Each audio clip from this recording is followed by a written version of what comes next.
Good evening student. हम vector का next आगे स्टार्ट करेंगे लेक्चर। लास्ट में हमने पढ़ा था unit vector along the three coordinate axis I cap, J cap, K cap. I cap is the unit vector along the X axis, J cap is the unit vector along the Y axis and K cap is the unit vector along the Z axis. Right. और एक और चीज पढ़ा था कि कोई भी vector को आई जे के फॉर्म में कैसे लिखते हैं, तो उसको हम पोजीशन वेक्टर कहते हैं समटाइम्स। राइट ना। एक पॉइंट हम यहां पढ़ते हैं, पोजीशन वेक्टर क्या,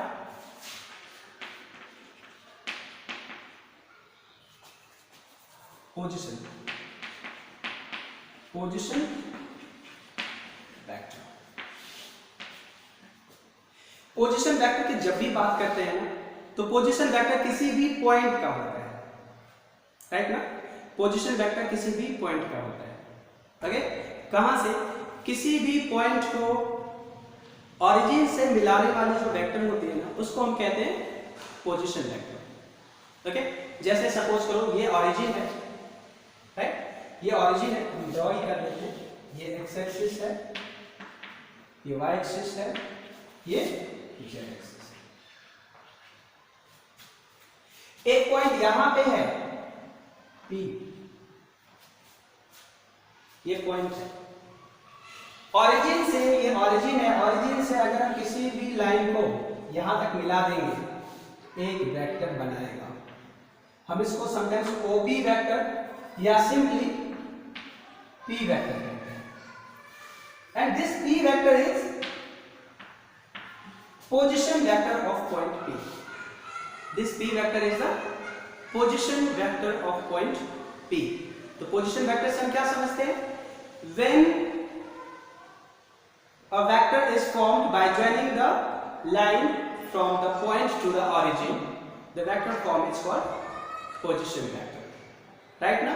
पोजीशन वेक्टर, इस पोजीशन वेक्टर का देखो, पोजीशन वेक्टर कैसे क्यों बोलते हैं इसको, किसी भी पॉइंट से डायरेक्ट लाइन अगर मिलता है तो उसको हम पोजीशन वेक्टर कहते हैं। इसको आई जे के फॉर्म में लिख सकते हैं। क्यों, या तो यहां पहुंचने के लिए in order to reach this point what we need to do, suppose कोई एंगल थीटा है, अगर एक्स एक्सिस के बाद थीटा एंगल पे यहां से इतनी दूरी ट्रैवल कर दे। दूसरा तरीका है go along the x axis up to here and go along the y axis up to here। this is the x component, this is the y component। ये बोर्ड पे है, ये पॉइंट यहां भी हो सकता है। then the position vector is line joining from this point to origin। origin से इस पॉइंट तक लाइन ज्वाइन कर देंगे तो पोजीशन वेक्टर मिल जाएगा। और इस पोजीशन वेक्टर के लिए को हम x कोऑर्डिनेट, y कोऑर्डिनेट और z कोऑर्डिनेट के फॉर्म में भी लिख सकते हैं। कैसे, यहां से मूव करेंगे यहां तक, यहां से मूव करेंगे यहां तक, फिर यहां। सपोज करो 5 2 10, यहां से 5 along the x axis, 2 along the y axis, 10 along the z axis। Right ना, बिकॉज़ ये z axis है, ये ऐसा है। राइट। यहां पे अगर कोई पॉइंट है, इधर जाएंगे, इधर जाएंगे, इधर आएंगे। तो सपोज करो 10 i cap, 10 j cap, 15 k cap. इस तरह से हम इसको पढ़ सकते हैं। तो ये जो लिखेंगे इसको क्या कहेंगे, position vector of point P। कोई पॉइंट यहां पे है Q, ठीक है, अगर इस पॉइंट को ऑरिजिन से मिला देंगे ये वेक्टर हो जाएगा Q। राइट, ये P वेक्टर, ये Q vector, and this Q vector is the position vector of point Q। this P vector is the position vector of point P। sometimes इसको हम ऐसे भी OP वेक्टर या OQ vector बोलते हैं। Okay, लिखेंगे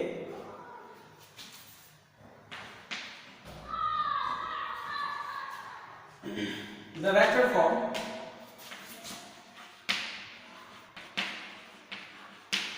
formed by joining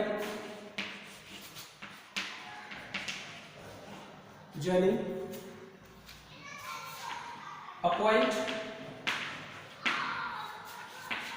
to the origin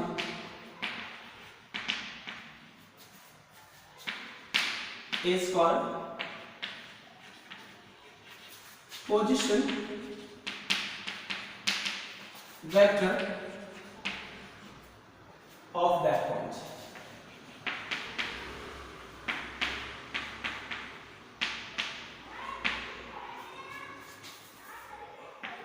मतलब अगर किसी भी वेक्टर पॉइंट को ओरिजिन से मिलाएंगे तो एक वेक्टर बनेगा, ओरिजिन से उस पॉइंट तक एक वेक्टर बनेगा, जिस पॉइंट को वेक्टर को हम पोजीशन वेक्टर कहेंगे। Okay, position vector of point P is OP, position vector of point Q is OQ, right. इसको सिर्फ इतना हम अभी देखेंगे, position vector of point P, यहां पर लिख देता हूं मैं, पोजीशन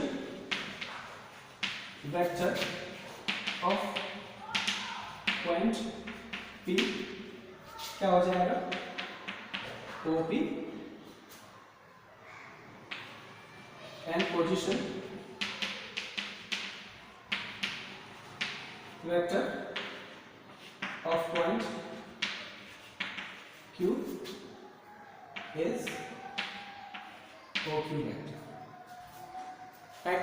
इसको कैसे लिखेंगे, सपोज करो यहां से यहां तक जा रहे हैं, इसको हमने लिख दिया, यहां से यहां तक हम क्या लिख देंगे, सपोज करो ये x है, क्या ये x है, और यहां तक यहां क्या है, y है, x along the x axis, y along the y axis। तो पोजीशन वेक्टर OP को हम लिख सकते हैं, यहां पे OP वेक्टर को क्या लिख सकते हैं, x I क्या प्लस y j। अब x का वैल्यू 2 I क्या, y 3 j, ऐसा हो सकता है। 2 I क्या, 1 j क्या, 3 I क्या, 2 j क्या, राइट। मतलब क्या है, जितना ये दूर होगा उस हिसाब से हम पोजीशन वेक्टर को I j k के फॉर्म में रिप्रेजेंट कर सकते हैं। जैसे ये पॉइंट है तो लिखेंगे 5 I क्या, 6 j क्या, 7 k क्या, राइट ना। और यहां से ये लाइन मिला देंगे, उसको हम पोजीशन वेक्टर बोल देंगे। जैसे सपोज करो ये यहां से यहां तक, ये जो लाइन है ये सपोज करो 3 है, और ये जो लाइन है x = 3 और ये y = अगर 5 है, ध्यान देना, ठीक है, मैं जो लिख रहा हूं जो बोल रहा हूं उस पर ध्यान देना थोड़ा। तो हम क्या करेंगे, OQ वेक्टर जो पोजीशन वेक्टर होगा उसको क्या लिखेंगे, 3 I क्या, क्योंकि 3 किधर है, x एक्सिस में, I क्या है, यूनिट वेक्टर है, प्लस 5 j क्या। इसी तरह से कोई वेक्टर अगर यहां है तो हम इसको लिख सकते हैं 3 I क्या, 5 j क्या, 10 k क्या, राइट ना। तो ये वेक्टर क्या है, x I और y, मतलब वेरिएबल फॉर्म में मैंने लिखा है, इसको वेरिएबल फॉर्म में लिखा है, यहाँ पे कांस्टेंट फॉर्म में लिखा है, राइट। तो x y z, तो किसी भी एनी जनरल पॉइंट अगर लेंगे, for any general point, for any general point, position vector, position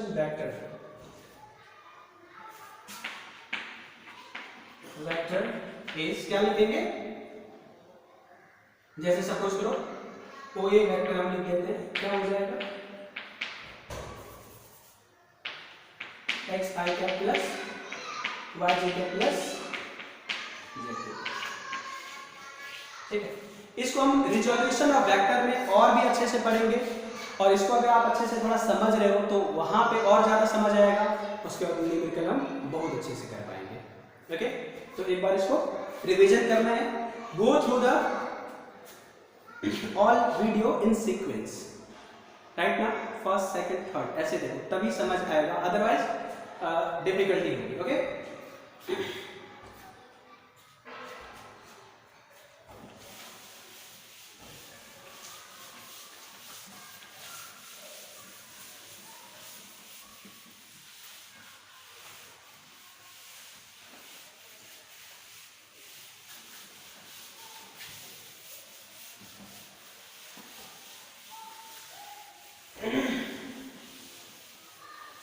next देखेंगे अब हम क्या, एडिशन ऑफ वेक्टर। मैंने वेक्टर को डिफाइन किया था, the vector is a physical quantity which have magnitude as well as specific direction and also follow the law of vector addition। तो मैंने उस दिन बताया था कि vector addition is different from the algebraic addition. मैंने बताया था 5 + 3 8 हो जाता है, हमेशा 8 होता है अलजेब्रिक एडिशन में, वेक्टर एडिशन में 8 नहीं होता है, डिफरेंट होता है। तो मैंने बोला कि बाद में हम इसको डिस्कस करेंगे। तो लॉज ऑफ वेक्टर एडिशन हम स्टार्ट करते हैं, ओके। उसके बाद और भी चीजें हैं, रिजोल्यूशन ऑफ वेक्टर है, सीक्वेंस में हम पढ़ते जाएंगे, राइट। लिखेंगे laws of vector addition.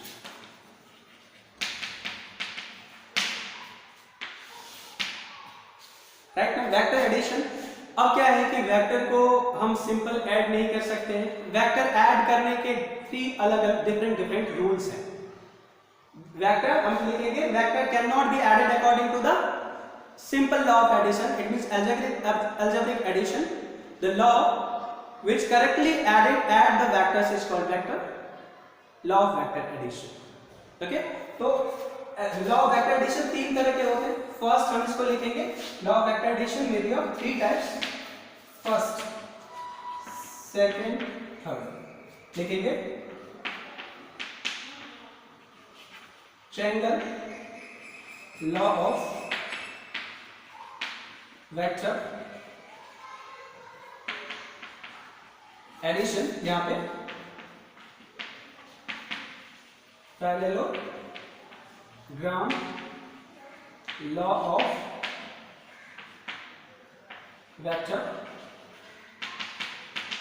Addition. Third, polygon law of vector addition. Simple triangle law, parallelogram law, polygon law. Triangle, parallelogram पता है, पॉलीगॉन मतलब क्या कह सकते हैं, जिसके मल्टीपल साइड्स हो, polygon law of vector addition, right. Vector can not be added according to the simple law of algebraic addition, it follow the different law of its addition which is called vector law of vector addition। Vector law of addition, vector can be, देखो दो vector को किसी भी law के according add करेंगे तो result will be same. Algebraic addition के बराबर नहीं होगा, जो भी होगा वो सेम होगा। 4 वेक्टर को हमने according to triangle law, parallelogram law, polygon law, किसी भी लॉ के अकॉर्डिंग अगर ऐड करते हैं, अगर पॉसिबल है ऐड करना, तो तीनों के अकॉर्डिंग वैल्यू सेम आएगा। अब तुम ये कह सकते हो सर अगर सेम आएगा तो 3 लॉ पढ़ने की क्या जरूरत है, 1 लॉ पढ़ लेते हैं, नहीं तो नहीं।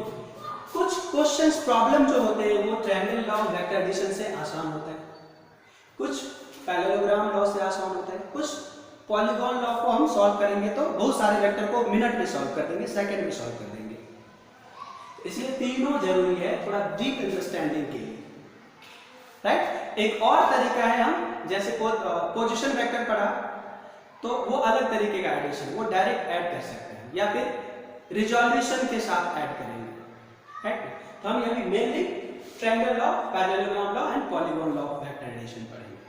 देखिए फर्स्ट हम पढ़ेंगे आज सिर्फ और सिर्फ triangle law of vector addition पढ़ेंगे। ट्रायंगल लॉ, पैरेललोग्राम और पॉलीगॉन लॉ तीनों कहीं ना कहीं एक ही चीज है, एक दूसरे को वेरीफाई किया जा सकता है with the help of others.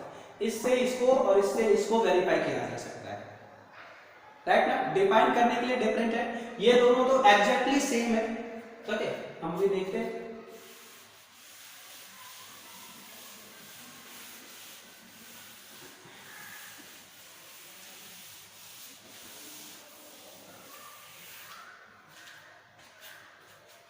देखेंगे triangle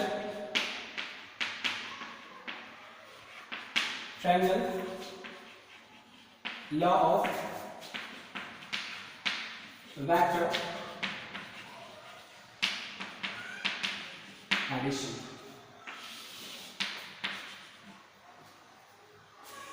triangle law of vector addition क्या होता है, it states that if 2 vector, ध्यान दो, triangle law of vector addition states that if 2 vector A and B, suppose करो A वेक्टर ये है और B वेक्टर ये है, forming 2 adjacent side of a triangle या 2 sides of a triangle in the same manner, then their resultant will be represented by the third side of the triangle in the opposite manner.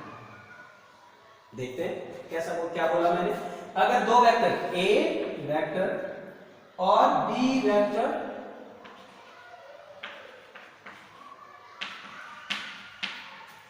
forming a two sides of a triangle in the same manner, same manner मतलब ये head to tail इधर है, head to tail इधर है। अगर इसको हम opposite कर देंगे, ये tail इधर ले आएंगे तो ये अपोजिट मैनर में हो जाएगा। तो if two vectors A and B form a two sides of a triangle in the same manner, then their resultant will be represented by the last closing side of the triangle in the opposite manner.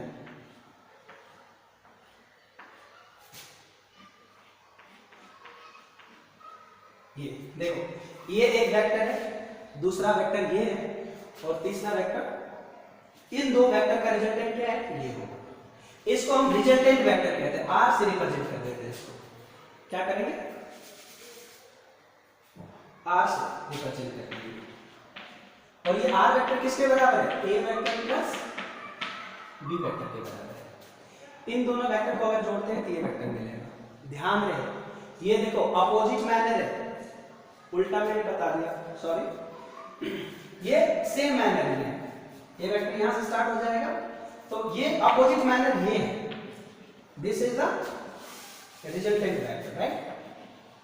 Are vector equals to A vector plus B vector. जैसे यहां से जो मैंने पहले draw किया था, ये जो है ये सेम मैनर था, लेकिन रिजल्टेंट क्या होता है, last closing side in opposite manner.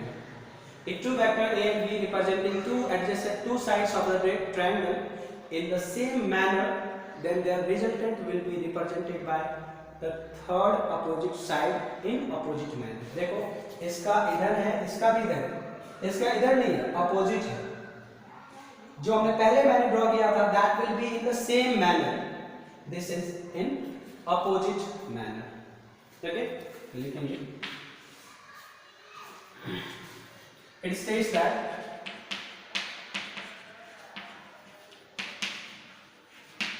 if two vector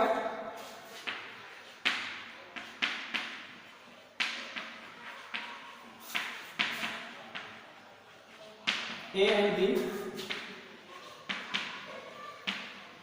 representing two sides of the triangle in the same manner, in the same manner, मतलब same direction में, then their resultant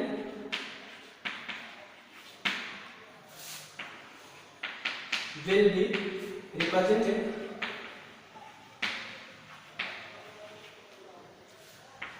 by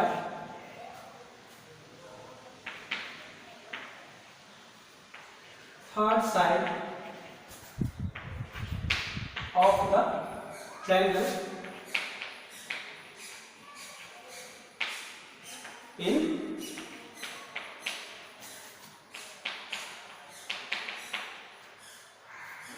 opposite manner.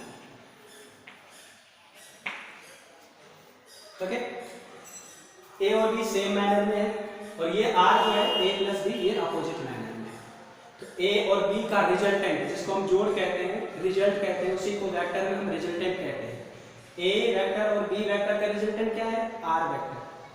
A vector और B vector क्या represent करता है, एक triangle के दो side को रिप्रेजेंट करता है सेम मैनर में, and their resultant will be represented by the third side in opposite manner. Define करने कहते हैं, बोर्ड के एग्जाम में ये डिफाइन करने कहा जा सकता है। इस तरह से डायग्राम ड्रॉ कर देंगे और इतना लिख देंगे तो पूरे मार्क्स मिलेंगे। डायरेक्शन, ये क्या है, सिर्फ डायरेक्शन, ये रिप्रेजेंटेशन बताया है। What will be the magnitude, वो भी हम अभी करेंगे, राइट। तो इसको हम मैंने यहाँ पे फिर से एक बार बताऊं, it states that if two vectors A and B represents two sides of the triangle in the same manner, A और बी एक ट्रायंगल के दो साइड को सेम मैनर में रिप्रेजेंट कर रहा है, then the same manner then their resultant will be represented by the last side of the triangle in opposite manner. इन दोनों का रिजल्टेंट लास्ट साइड के द्वारा रिप्रेजेंट किया गया है. ओके, तो this is the triangle of vector addition.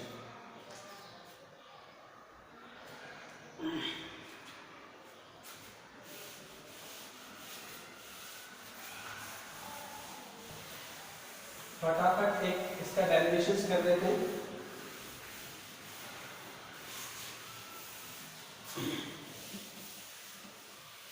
कोई problem होगा पूछना है.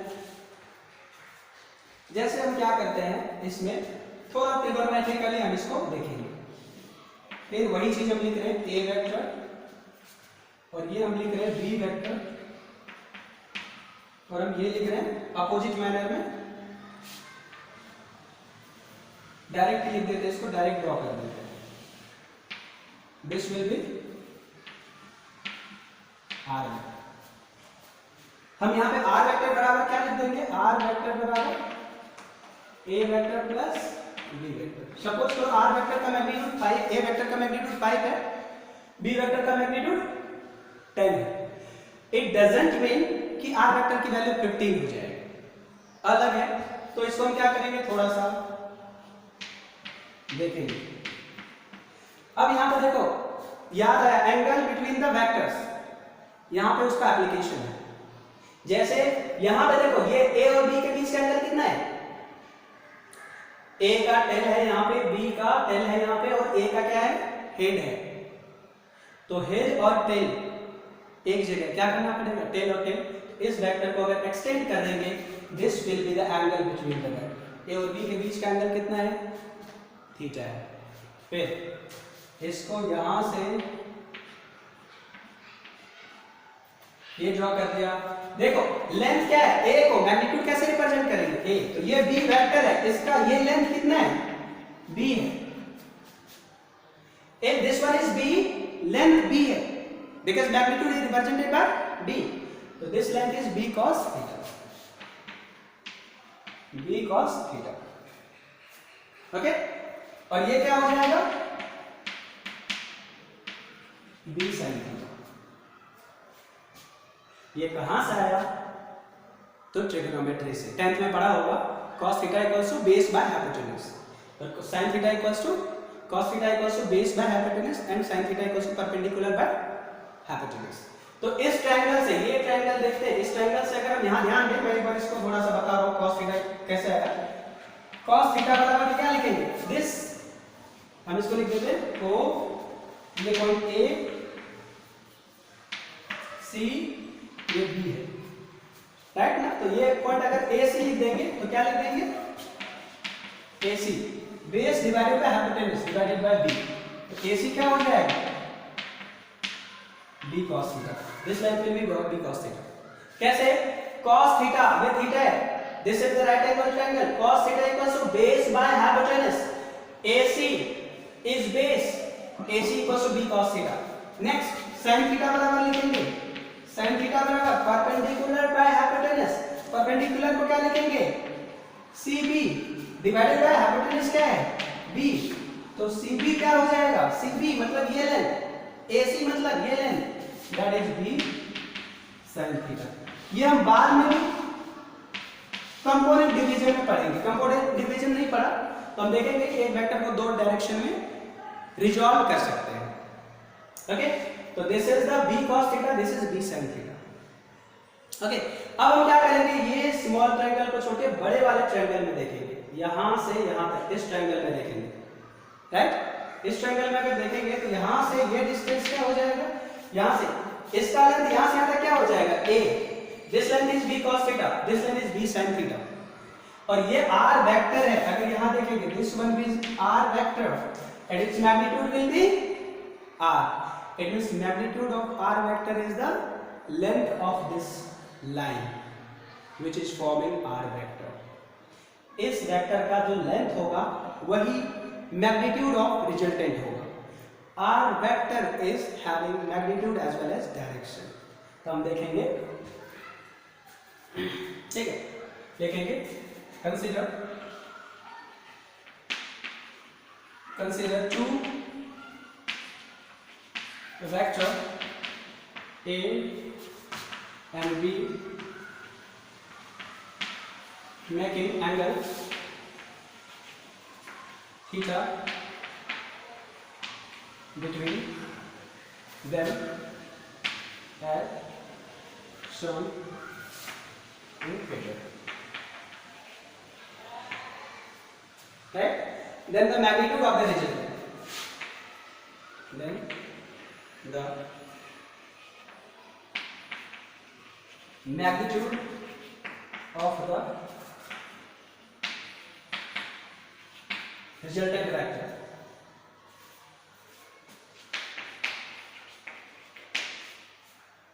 मैग्नीट्यूड ऑफ रिजल्टेंट वेक्टर क्या हो जाएगा, यहां से इसको देख लेना है, तो ऊपर मैं इरेज कर रहा हूं,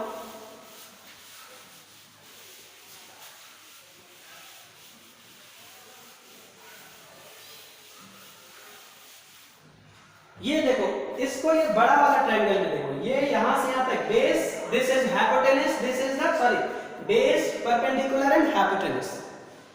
in right angle triangle Pythagoras theorem से क्या लिखेंगे, ये ओ बी या ओ आर मैग्नीट्यूड है, या सिंपली इसको आर मैग्नीट्यूड को आर लिख दो,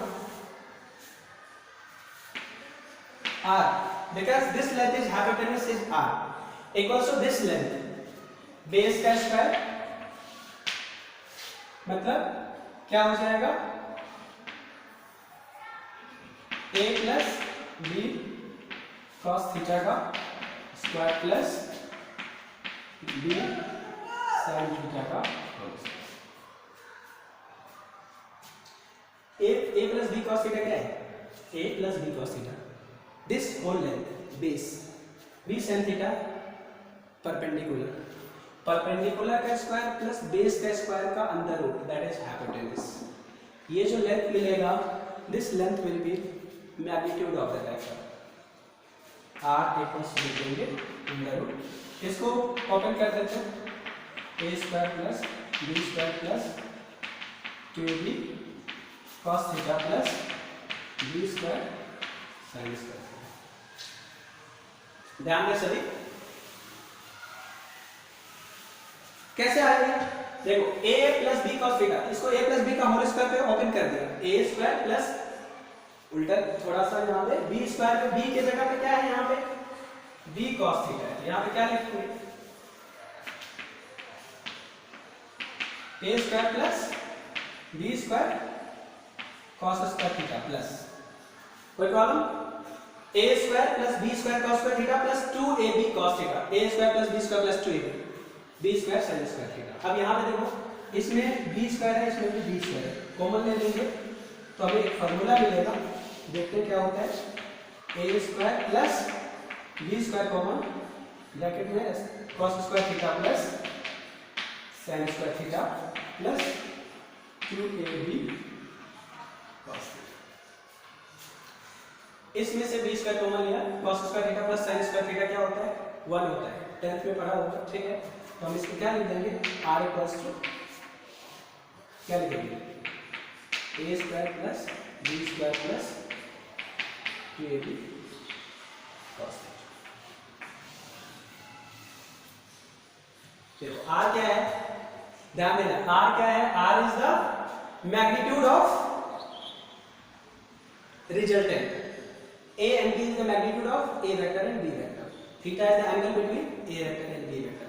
It means resultant vector is depends on the magnitude of a vector and b vector and angle between a vector and b vector. Okay, any problem? अब इसके बाद ये है magnitude of the resultant vector, magnitude of the